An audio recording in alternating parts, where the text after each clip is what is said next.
Hello, everyone. Welcome to a wonderful new year of Cub Chat Live. Thanks for making the jump from 22 to 23 with us. Quick shout outs to Pack 38 and Troop 38 and Pack 84.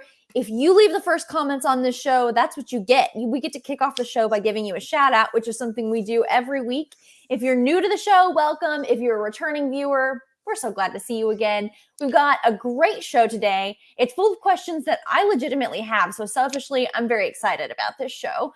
And then Anthony has like a wonderful rundown, as he usually does, prepared for us. But Anthony, Happy New Year, and thanks for joining. Happy New Year, Gina. And before we start talking about JTE, as we're talking about Cub Chat Live, we actually got some results from the Voice of the Scout survey. We asked people about Cub Chat Live. And did you know that 70% of the people that know, that are out there in Cub Scout world do not know about Cub Chat Live? Okay. Yeah, I believe 70%, right? So the good news is we're hitting 30% of you, right? That's fantastic. Now the main way people are learning about Cub Chat Live is actually through Facebook and Facebook postings, not just our national branded sites, but also volunteer, unit, councils. So anything that you guys who are listeners and avid listeners can do to post Cub Chat Live on your Facebook page, we know that that's a very effective way. You can just tag people also in comments. That works too. And the feedback that we got about what people like about the show, one was that, you know what, you don't have to watch it on Facebook. So when you go to the official blog of Scouting, which is now, I believe we can announce officially, right? It's now called Aaron on Scouting. Our good friend Aaron Durr, right? It's now called Aaron on Scouting. And you can catch all the past episodes, and those are not YouTube links. Those are YouTube links. So you can view those even if you don't have a Facebook account, or the person that you're trying to get to or send the message to doesn't have Facebook. So just wanted to start the show with that. We're super happy that we're hitting 30% of our Cub Scout leaders, and we love to strive to move that number up. And we can only do that with our loyal viewers and folks that like you who are watching today. That is such a good point. I don't know that we've ever talked about that. You know, our pages kind of reach a critical mass. They're not going to reach any more people unless you tag somebody in who's not following the page. So that's beneficial. And then one more thing, I don't know that we've ever shared this. And it took me like years into being a social media professional, which if you can believe that there's such thing as a social media professional, they exist now. There's Cub Scout professionals, so why not be a social media specialist? It's basically the same thing. No, if you are looking at a Facebook Live video on a page like this one, and you're thinking, I'd love to send this to my grandma Sue, but she definitely doesn't have Facebook. I don't know how to get a direct link to this. There is a secret. You're going to see, if you're on a desktop, this will be easier, but you're going to see like a date next to the very like top corner. It's in a little bit smaller of a font, a date and a time. If you click on that, it opens up the video in its own page. Like you will have a direct link to that video. So that's the way. If you wanted to send out an email, if you wanted to send a text, that is the way to give the direct link to this video if you're on Facebook. So we're learning things all the time on Cub Chat Live, and that's fantastic. I didn't know that, and so that's fantastic. So great ways. Again, only our viewers can help us reach even more folks with timely information. You don't have to watch every week, but at least knowing where the posts are. So if you have a question, that might be your first go-to source to see if we've done an episode about it. Because now we're almost on 2 years now. Can you believe that? 2 years of Cub Chat Lives. So we have a great library of resources for you throughout those years. So, but that's not what we're here to talk about, is it? No, it's not.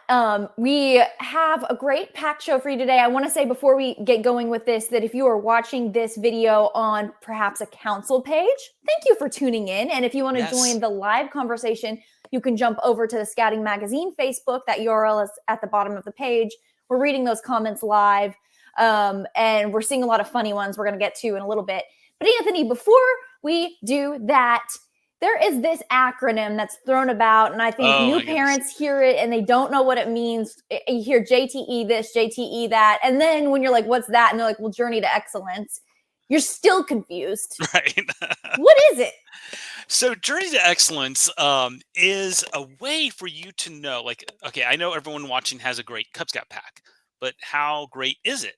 And so what was developed by the BSA several years ago is a method of, here are some key, what's called in the business world, key performance indicators. So these are things that we know that if you do these things, other things will follow, great success will follow. So that's the purpose of the Journey to Excellence, is to direct PACs to doing things that are proactive, that we know really move the needle when it comes to quality program.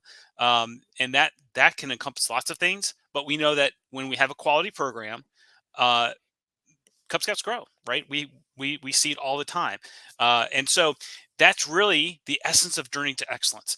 And it's a scorecard. So knowing that, um, you're not we're not expecting every pack to be good at everything, right? That's an unrealistic expectation. So some packs will be really good at some things and maybe not so good at others. You can still be a high quality, or what we have 3 levels: bronze, silver, or gold. You can still be a gold level pack, and not do everything perfectly.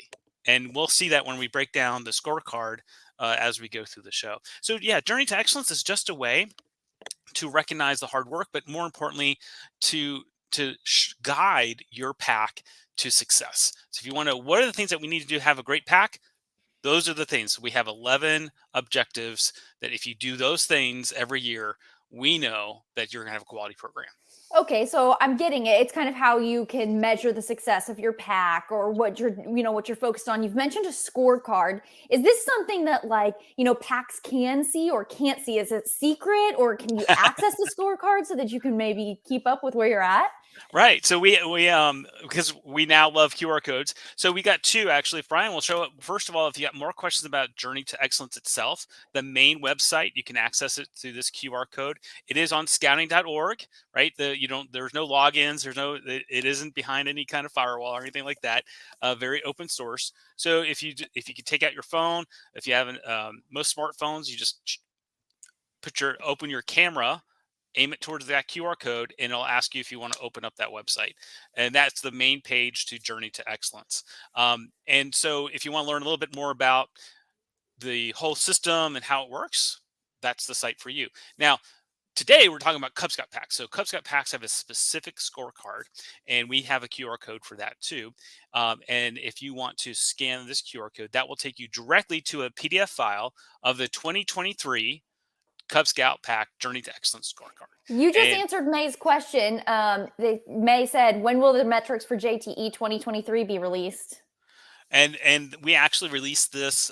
It was out about a month and a half ago.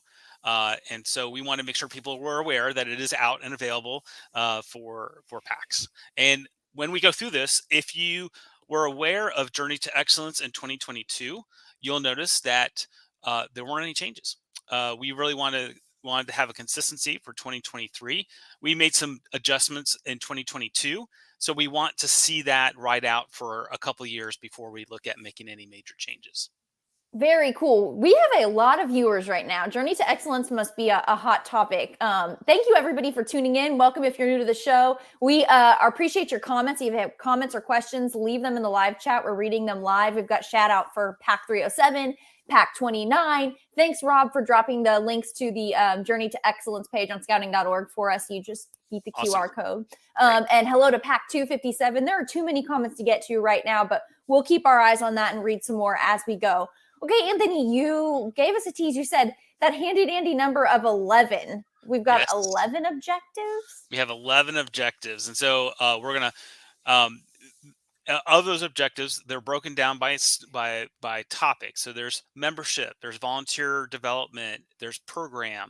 And so each of those objectives has a scale. This is and when we go through the first one, you'll see we state the objective of what we're trying to accomplish, and then the different levels of success, the bronze, silver, and gold level of success that you may have in accomplishing that one objective. And based on your level of performance, you get a certain number of points, right? So you get lower points for bronze, higher points for silver, then the highest points are for gold. And overall, when you add up all your points and all those objectives, you evaluate if your unit is a bronze, silver, or gold. And it's a metrics, but it's the best way to be able to give a real fair and balanced evaluation of a pack, knowing that we're not expecting every pack to be fantastic at everything. Yeah, we can actually really see that there with that point system that you had said. It doesn't mean you have to be like an A plus at every category on JTE. It looks like 8. If you wanted to be gold, you need to find about 8 that you are, exceeding the expectations in. Or even meeting expectations, right? Yeah, Yeah. absolutely. Yeah. It makes me think of that strength finders test that a lot of times people take in a professional setting, where it's like, it's okay to focus on what you're really good at. It's okay to It put effort is. there. It Yeah. is. It is. And there's sometimes we know that there are things that happen that impact your journey to excellence score that's out of your control, right? And we try to make that balanced scorecard so you can have an up year, and then if something happens that was out of your control, you can still be a high quality functioning pack and still achieve gold or silver. So let's get to it because Yes. we're gonna have to zip through this. Yeah, let's go down to the 11 objectives. What's number 1?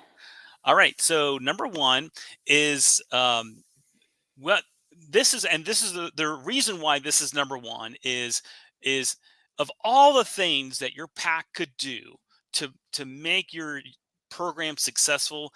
This is it. This is the number one leading indicator. When I talk to units that are struggling or having challenges, I ask them this question: have you conducted an annual program planning event? Right.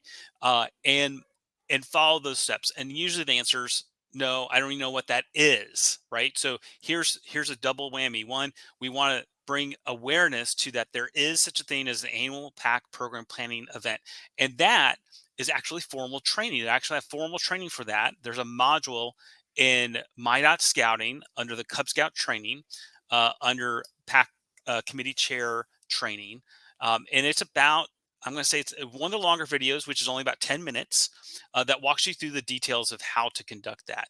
So the different levels is not only do you plan one, but the result of that ultimately basically needs to be a pack calendar and a budget that supports your pack program, right? So having a financial plan. We know that budgets are just a piece of paper, right? And they're just a roadmap. And so sometimes you're going to do well with it, sometimes you're not, and you have to adjust as you go. So when you have your pack calendar and your budget, you know that those two things are still flexible. But doing that in the summer and having that ready for that fall recruitment of new members, families want to join something that's organized and looks like it's ready to go. And so that's the key objective. So that's the, if you will, the minimal expectation that you should have when you have an annual program planning conference. Our next level is that not only do you do that, we skipped slide. Not only do you do that, but then you're going to conduct um, uh, an annual program planning event for the following year. So one is the bronze levels. You don't even have the event. You just have a calendar and a budget. The silver expectation is that you actually conduct an annual program planning conference. And then the last is that you conduct a family orientation.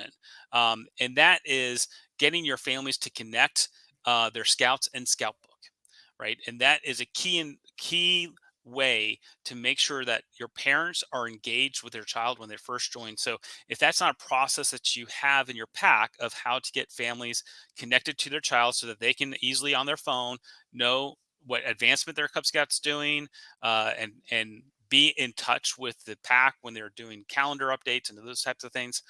That's to us, we know that that's gold standard performance for program planning. Okay. So that's number 1. All right. That's a long one, but we took a long time on that for a reason. You have to have It's the events and a most budget. important. Yeah, it It's the is. most important. So next is a category. The next three have to deal with membership. And the first one is building Cub Scouting, right? So this is talking about recruiting new youth in your pack to grow membership. And we know, I'm not going to go through each standard, but I'm going to talk about these are the basics that you need to have, right? You need to have your pin on Be a Scout so people can find you. More and more people are registering online. They're finding your pack online. Even though you may have some traditional in-person recruitment events, having that online presence is critical, and the Be a Scout website is key to that. And then all the way to starting new dens and having a hyper focus on the younger age groups. We know that this is a proven technique to building growth and sustainability in your pack, focusing on making sure that you have a strong lion and or tiger program in your pack. That's your future, right? And so keeping that strong base, that base, if done right on the first time, will continue through the program and strengthen your dens throughout the rest of the years. And then, of course, if you're doing a great program, you're going to retain your kids, right? So you're going to retain your families. And to us, a gold standard is that you've got not only keeping youth, 70% of your youth retained, but you're also engaging parents and divvying up that work. We know that parents who are engaged and involved, their kids stay in the program too, right? So that's a key element to retention, not only retention of youth, but also retention of parents. So if you start focusing on parent retention, that's a huge indicator. That's why that's a gold standard. And then, of course, Weeblos to Scout transition, right? Those are key steps to making sure that those fifth grade Weeblos have a Scouts BSA troop that they are ready to join, and that connection with that local Scouts BSA troop is done as early as possible. I can see why these three kind of fit together. They're kind of all sides of a three-sided coin. Absolutely, and membership, and you can see on the right hand side your total points, right? Those 2 and 3 to us are lead indicators, right? Number 4 doesn't have as many points, but that's because you may not have a lot of Weeblos, right? And we know that the reality is that sometimes in packs you may go a year and you don't have any fifth graders, right? So we don't want that to make it impossible or unable to still score high and journey to excellence. That makes sense. Jerry says that they just turned in their 2022 scorecard this week. Good timing, Jerry. You're going to enjoy looking a little bit more. We're looking at the 2023 scorecard right now. We've gone through the first 4 objectives. Now we're on to, I think, the program elements. Yes. So the next grouping is all program. And you'll see that advancement is a little bit different if you are used to um, uh, the old Journey to Excellence scorecard or methods of tracking achievement advancement in Cub Scouting. We used to track by rank. So we would say, okay, X number of youth have earned their rank by this time. And that is a lagging indicator. It's not a leading indicator. So by the time you find out that 30% of the Cub Scouts in a pack did not earn their rank, it's the end of the year. It's too late. So what we've created, and we launched it about 3 years ago, there's now a new advancement report that shows adventures. So now you can track by adventure. And that is a key element. Now we know that if a pack hasn't reported doing at least one adventure a month, right? That's kind of an average, a ballpark. Then that's a problem. If a pack has gone 3 months and none of the kids have earned an adventure, that's a problem, right? And that's something that we can help address with the local pack. And so these are just again measurements: earning your Bobcat, earning adventures on a monthly basis, and then earning your badge of rank by the end of the school year. We say May 31st, but there's some flexibility in there based on your local council and when school ends and so forth. Then we have activities. An active pack is a successful pack, and it doesn't have to be campouts. It doesn't have to be, overnight events. It can be as simple as a meetup at the park. It can be as simple as making sure that you're doing a Pinewood Derby and blue and gold. And then we have outdoor activities. The number one reason why Cub Scout kids want to join Cub Scouts, Cub Scout age youth want to join Cub Scouts, is to go camping, right? And that's a lot because we promise that. That's kind of part of our pitch. We are an outdoor-based learning environment, right? And so having a properly planned and safe outdoor program starts with having enough quality trained adult leaders in your pack to conduct those outdoor activities. So a minimum expectation, of course, is having at least the minimum needed for a adult leader outdoor orientation. And of course, we love acronyms. That's also known as BALOO training. And then increasing the ratio of how many BALOO trained leaders you have in your pack based on how many kids you have. So if you attain that Yeah, I have one trained blue leader for every 20 Cub Scouts in my pack that attend those outings. That makes the program even easier to plan because now it's just not just one person, and it makes it safer because now you've got more people who understand how to go camping with Cub Scouts and Cub Scout families. And then lastly is that if 60% of your Cub Scouts in the pack do some kind of overnight camping experience. Now, that doesn't have to be uh, your pack planned event. Plenty of councils and districts hold overnight events. They are called, Cub Family Campouts or Autumn Adventure, or there's lots of different names for them. But any overnight activity that your district or council puts on counts towards this qualification as well. So to us, that's that gold standard. And then lastly, of course, service is certainly a cornerstone of scouting, and making sure that we have scouts that are participating in service projects is our last part of the program objectives in Journey to Excellence.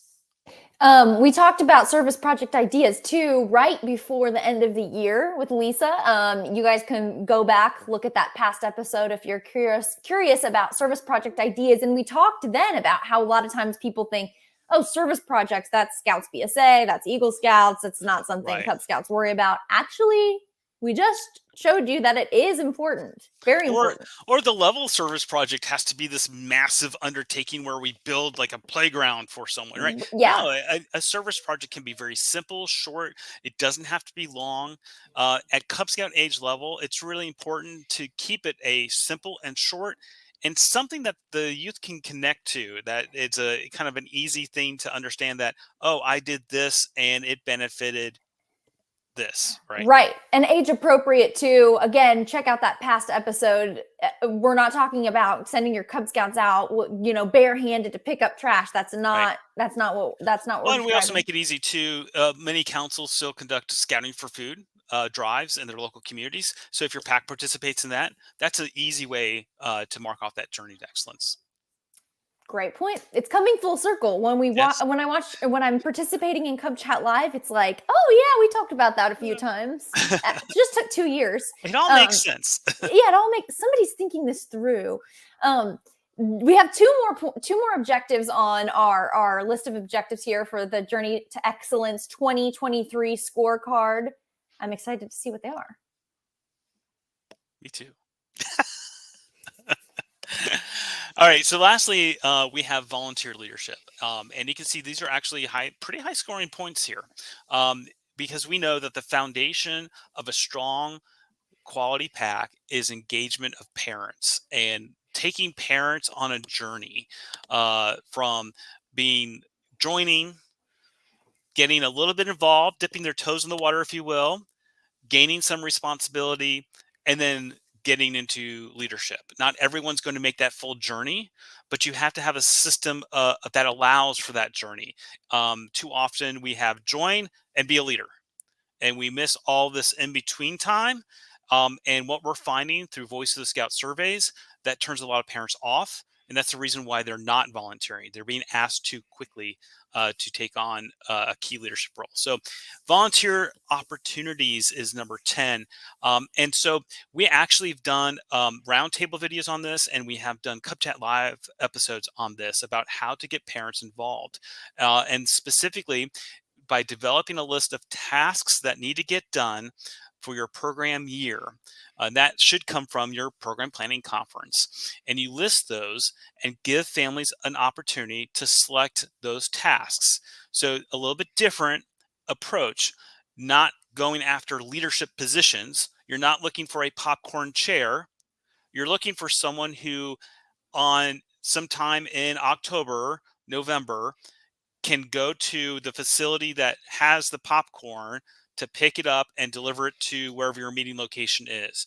That's the task that you're going to give to a parent to get them started to dip their toes in the water of helping out, right? That's one less thing that the popcorn chair has to do, one less thing the Cub Master has to do. So divvy those by task. We know that this is a very impactful way to get parents involved, because they're getting to self-select the tasks that they can do and the time commitment that they have and the resources that they have. And so then, in addition to that, we want to make sure that your returning dens have den leaders, right? So recruiting new den leaders and having all den leaders recruited by October 30th, or 30 days within the your recruitment event, that we want to make sure that happens. That again, we've got roundtable videos, we've had Cub Chat Live episodes about how to recruit den leaders, right? What you're looking for, evaluating skill sets. Don't recruit that first night. Get the group together, see who rises to the top, who has a skill set that's great for you. Because by doing it that way, you're going to have tenure, you're going to have a longevity compared to someone who just might do one meeting and then just ghost you. And that happens way too often. And then lastly, our gold standard is that making sure you're developing on a succession plan, right? You may be the Cub Master this year, and you may not have any plans to step aside anytime soon, but it's good to have that kind of blocked out. Say, okay, in 2 years, I'm going to not be the Cub Master anymore. So the year before that, at minimum, we should have an assistant Cub Master who knows that they're going to be the next Cub Master. Den leaders can do that too. You may not necessarily recruit your assistant den leader to be the den leader next year, but you're constantly looking at the parent group, because a parent who can't be a den leader this year, things change in their lives, and they may say, you know what, I think I can commit to being a den leader for next year. So don't take that first no as a forever no. So our gold standard in volunteer opportunities is making sure that you have this constant cycle of knowing who's going to be leaving. They know when they're leaving. Everyone else does, and you have someone ready in place to take their place. That also makes it a lot easier, in my experience, to get people to say yes. Right? When you say, we want you in this position for 1 year, and we already got your replacement lined up. Oh, okay, I think I can do that. Or we want you to take this position 2 years from now. So that gives you a chance, if you need to free up your calendar or get familiar, to prepare yourself to get into that role. It's a lot easier to get a yes and a strong commitment from someone. And It's then, so true, because I was just going to say, I know it's not the same, but when I was approached to advise for a venturing crew, they got me by just saying, we really only need 1 year. And it's like, okay, I can do that. I can, think 1 year ahead. yeah, and it might last longer than that, but Totally. It but did. the original commitment, right, is that there is a time frame on that. It's really difficult. Succession planning becomes really difficult when you have a very long tenured volunteer in a position. So a 6-7 year tenured Cub Master or pack committee chair, it becomes really hard to replace that person if that person um, has taken on so much responsibility that is beyond their role. People think that that is the role, right? And so it becomes really hard for someone to step up and say, you know, I can't be Cub Master because I can't do all these things that you do, right? Not knowing that person is actually doing way more than what that title or position should be doing. Cub Right. Master is like, you run pack meetings. Really, that's kind of the gist of it.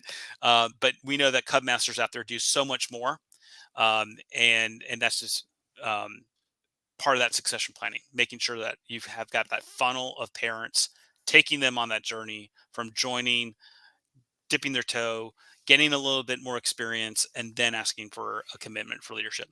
And lastly, of course, we want to train our leaders, right? This is absolutely critical to making sure that people know uh, you know what we're asking them to do. And the great thing is, we really have made sure that position specific training, which is that first level of training, is online. It's mobile friendly. They're done in modules, and no one position takes more than an hour to get trained in. In fact, if you are a PAC committee member, it only takes about half an hour to to finish position specific training. So you've got youth protection training that you do up front when you become a registered leader, and then another hour commitment is going to get you trained in your position to get you started. Now, that's not as we know from the last Cub Chat Live, or actually an upcoming episode. I take that back. We haven't done it yet. In 2 weeks, our Cub Scout chair Audrey is going to talk about beyond position-specific training. So, position-specific training is just kind of the start of your learning journey, and there's plenty of opportunities to learn more as you go. But those are the 11 standards or objectives, I should say, for Cub Scout packs for Journey to Excellence for 2023. Again, if you were familiar with the objectives for 2022, you're not going to see any changes. We wanted to keep it simple for you. We didn't feel that there was enough time in 2022. We got the standards out late, and we acknowledged that. And so because of that, we want to make sure that we didn't have any changes for 23. Very good. We've got a lot of great comments, a lot of high views throughout this. People are definitely interested in Journey to Excellence. I have a question, but before I get there, shout out to Rusty because he's tagging folks in the comments. That's totally what we want you to do, especially, fellow leaders, fellow parents, please tag them. Beth said we had a great discussion on succession. Yeah, it sounds like that could be a whole nother topic. We have talked about it before, but we could always bring that one back around. Rob, thanks for being a loyal viewer. He says they have University of Scouting here tomorrow for an example of beyond position-specific training. Great note. Yes. Okay, Anthony, when we were looking at the page or the scorecard, like what the scores need to be to meet bronze, silver, gold, I see on gold that objective number 6, you need to be at least bronze. I wanted to go back to objective number 6, look at it, and talk about why that one is clearly very important. Okay, we'll conduct special activities and outings. We talked about it because it's just crucial to the program. You're promising that we're going to get outside, we're going to go do something, and then you have to actually deliver on it for your Cub Scouts, your new recruits. Right. So mathematically, you could be gold and not do number 6, right? However, how could we say that this is a gold standard pack if they haven't even conducted one event, special event, or activity aside from the regular pack meeting in the whole year, right? So you didn't do Pinewood Derby, you didn't do Blue and Gold, you didn't do, I don't know, crossover, you didn't do a day event, a hike, or annual program planning even count. I mean, there's just so many things. A meetup at the park, right? Those things. So yeah, that's why it's number 6 is just one of those things where, gosh, if they didn't do that, I don't think we could. They're not doing the program. We can say that they were gold, right? We can say that they're meeting the highest standard of excellence in our program delivery. So. Yeah. Okay. Good highlight. One more question for you from Ryan. He has a great question. When do you complete JTE? That is a good question. I believe that some councils may have different calendars of when they have units turn in their JTE. So there's you may see 2 different schools of thought here. All right. One is that the idea is for it to be for the program year. And that's where probably the vast majority of people are at. So again, the idea is that we should have the 24 standards out before this summer. That's our commitment. Then that way, when you do your annual program planning, you can have that 2024 scorecard with you as you starting to plan to make sure you have those things checked off. So the program year is where most people say that is when you do Journey to Excellence, and you'll see most of the standards are written that way. Because that's how you track advancement, right? The other is calendar year. I've heard of that. It's infrequent, but you may come across that too. I think the intent is for it to be the program year. Okay, interesting. I'm seeing some debate in the comments regarding that. Interesting. I didn't realize that different units were doing it different ways. Yeah, it's usually dictated by the council as when they're accepting that. Some will tag it with their with recharter, which is vast majority of units recharter at the end of the year, and so they're asking units to turn in their Journey to Excellence scorecards with recharter at the same time, instead of having a separate kind of collection during the spring when the school year ends. So again, that's just we're be familiar with your local and maybe your local rationale, because you may, if they can't justify doing it in the calendar year, maybe there's a movement that you can have to do it in the program year. Yeah, that makes a lot of sense. Anthony, have we missed anything? Anything else you want to add before we end our Cub Chat Live today? I would just kind of go backing up to the first topic that we're talking about, which is, hey, make sure you tag folks. Make sure you let people know about this. Again, we got great data back from Voice of the Scout, this from the fourth quarter of last year, and asking great questions about, do you know about Cub Chat Live? How did you hear about it? What would you like to see us improve? And we're taking those notes very seriously, and we're going to implement that into our future episodes. But again, as Gina said, we've got this capacity that we can't get beyond by just doing self-promotion. The way that things work, you got to help us let people know about this show. Absolutely. Help us grow the network. If you're watching today too, another great way to help us keep the show improving and reaching a bigger audience, you can rate the show. We've got a QR code we'll put up on screen. You can scan that. Let us know how we're doing. Give us any feedback. We can take it. Your feedback is a gift to us. So thanks for that. Thanks for watching. Anthony, thanks for joining as always. Thanks for giving us so much of your time here on Cub Chat Live. Thank you, Gina, so much. It's always a pleasure, and looking forward to next week. Yep. We'll see everybody next week.